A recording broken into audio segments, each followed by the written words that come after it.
Good day, I'm Twyla Whelan and this is your JIS news for Monday, May 5, 2025. Government is ramping up efforts to modernize the Jamaica Constabulary Force, JCF, with the expansion of surveillance technology and the rollout of digital enforcement tools. The Jamaica Eye program is to be expanded with the addition of 2,500 CCTV cameras island-wide over the next 3 years. In the first phase, 500 cameras will be installed at key locations, including Portmore, Port Antonio, and Old Harbour. National Security Minister Dr. Horace Chang reveals that a new monitoring center will soon open at the Olympic Gardens Police Station in St. Andrew. In a further step towards full digitalization of police operations, he says additional electronic ticketing tools will be deployed to boost traffic law enforcement. 1,000 rugged handheld ticketing devices and 1,500 mobile printers will bring us to 6,000, therefore shift the ticketing to an entire smarter system, more consistent with traffic enforcement.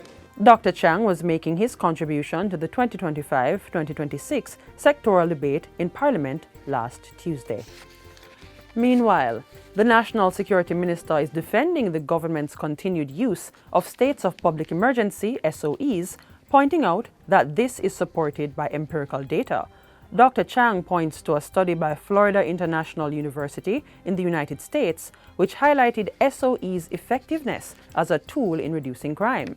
He says this is proven by the experience of other countries across Latin America and the Caribbean. Over the last 2 years, several Latin American and Caribbean countries, including Trinidad and Tobago, Belize, Ecuador, Honduras, and Peru, have implemented state of public emergencies to swiftly curb spiraling homicide rates, save lives, and improve public order. Still, the minister insists that SOEs are not meant to be the state's entire national security strategy, merely an essential part. We have never suggested the state of public emergency as a silver bullet for our crime problem. They are but one set of tools in a broader, multi-pronged strategy designed to restore law and order. That is why we have persisted in implementing a comprehensive policy for national security. This includes the expansion and development of the police force. Still on security matters, the government is urging stakeholders, including private sector interests, to partner against the threat of illicit trade.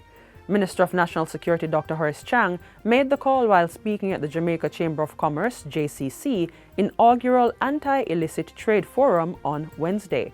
Minister Chang highlights that the country's annual loss in tax revenue from illicit trade is estimated at more than 10 billion Jamaican dollars. He says increased collaboration amongst relevant organizations such as the Jamaica Customs Agency, the police, and entities engaged in border control has yielded significant gains in tackling the problem. Between 2016 and 2024, Intellectual Property Unit of CTOC seized counterfeit goods valued at approximately $1 billion. It is very noticeable that since the customs have gotten more deeply involved in the non-intrusive inspection, we have been apprehending a significant amount of contraband goods, including firearms, which have seen a significant increase in the last few months. In spite of these successes, the Security Minister laments that an area of concern currently on the rise is trade-based money laundering. This is where the origins of illicit funds are disguised through trade transactions, often manipulating the price, quantity, or quality of goods, which puts legitimate business at risk. Dr. Chang stresses that these goods allow criminal actors to outcompete lawful businesses and integrate themselves into the legal economy, in addition to carrying out money laundering. It is for this reason that Jamaica's ongoing national risk assessment by the security teams, analysts, include a dedicated focus on trade-based money laundering to identify, quantify, and mitigate our exposure to trade-based laundering. The ramification of the illicit trade extends throughout to our society, from gang financing to corruption. Proceeds are reinvested in gang infrastructure, financing the procurement of firearms, facilitating recruitment, and maintaining networks of corruption. Persistent illicit activity signals a high-risk commercial environment, deterring both domestic and international investment. Minister Chang says he is pleased with the discussion from the JCC forum and welcomes feedback that could be integrated in actions to counter illicit trade. More than 1,000 households in Portland have been identified to benefit from the government's house wiring and inspection program designed to have more Jamaicans regularizing their electricity connection to the national grid. This is in line with the announcement made by Finance Minister Favour Williams during her budget presentation earlier this year for the allocation of $1 billion to assist 20,000 new customers joining the JPS prepaid electricity program. The allocation is to cover payments for house wirings and inspections. The Jamaica Social Investment Fund, JIS, is implementing the program and has launched a series of electrification fairs to encourage persons to sign on to the initiative. And once that is done, then we will arrange for the execution of the program and the timing as to when we go to the different communities in order to do the wiring. We will wire the homes, have the various approvals done, and have them enrolled with JPS so that they can be customers of JPS, and so they will have their respective electricity on a legal basis. JSIF's General Manager for Finance, Procurement and Standards, Orville Hill, tells JIS News that the electrification fairs will be held island-wide. The next one is scheduled for May 9 in Clarendon, where the program will be officially launched. Operational management of the Hanover Infirmary is expected to be improved with the addition of a new matron's quarters. The 3-bedroom unit, which comes equipped with all basic amenities, was built by the Ministry of Local Government and Community Development at a cost of over $16 million.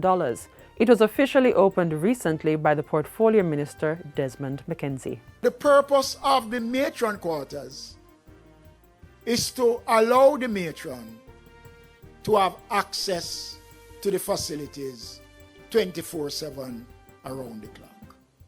So sometimes when the matron lives off the property, it takes her some time to get here, and a lot of things can go wrong. So the investment of over $16 million is to fulfill the obligations that comes with the operation of our infirmaries. The local government minister also announced that over $7.5 million will be provided to carry out extensive repairs to the laundry at the infirmary.